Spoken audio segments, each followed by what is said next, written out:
অনেক দিন আগের কথা। লোকালয় থেকে কিছুটা দূরে ছিল একটা ঘন জঙ্গল। জঙ্গলের গাছগুলি ছিল খুব বড় বড়। এই জঙ্গলের একটি গাছেতে বাস করত এক কাক দম্পতি। কাক দম্পতি সকল সময় ভয়ে থাকতো, কখন না জানে বিপদ কোন দিক দিয়ে আসে। কারণ ওই গাছের তলায় একটা কুটোরে একটা বিশাল সাপ বাস করত। কাকেরা ডিম পারলে যতবারই বাচ্চা হতো, ওই দুষ্টু সাপটি সেই বাচ্চাগুলিকে খেয়ে ফেলতো।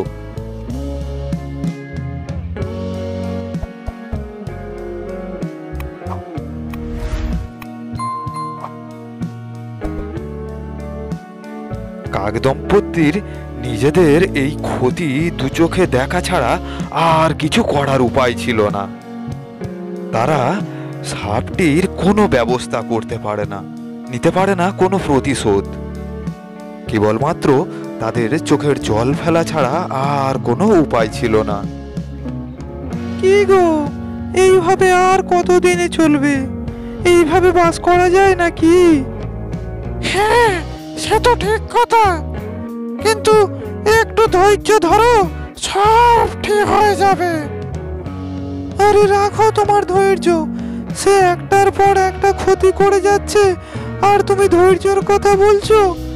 তুমি যদি কোনো একটা ব্যবস্থা না করতে পারো, তাহলে আজই আমি এখান থেকে চলে যাব।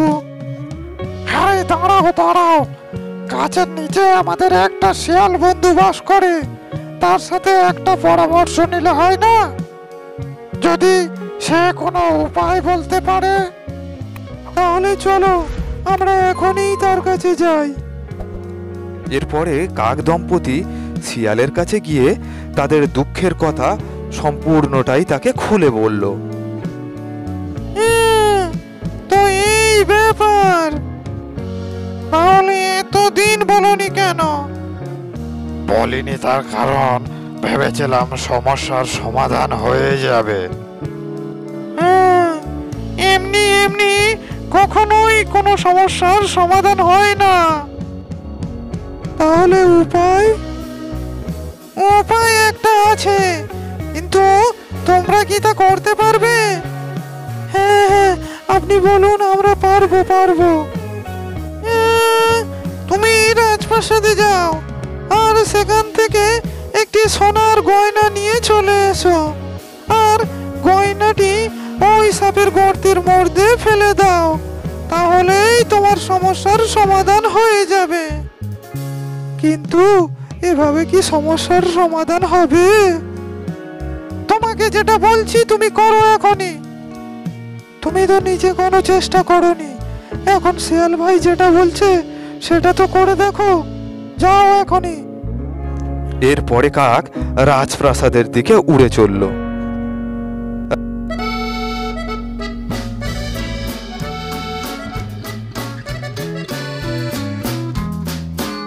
রাজপ্রাসাদে প্রবেশ করে কাক একটি গাছের ডালে বসলো।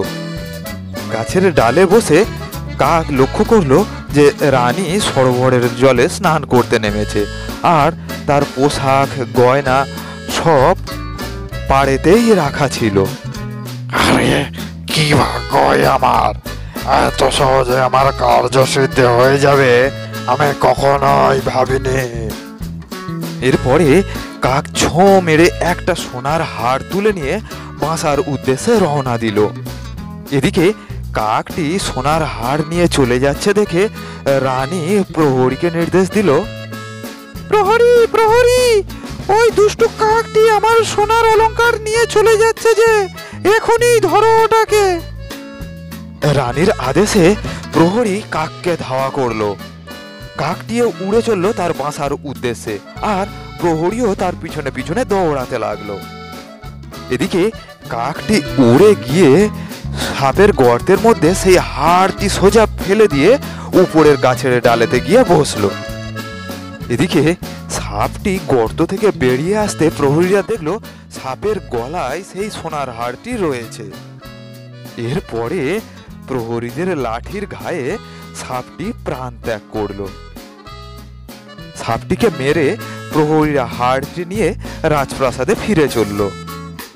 এরপরে কাক দম্পতি শিয়ালকে ধন্যবাদ জানিয়ে তারা গাছে সুখে আনন্দে দিন কাটাতে লাগলো।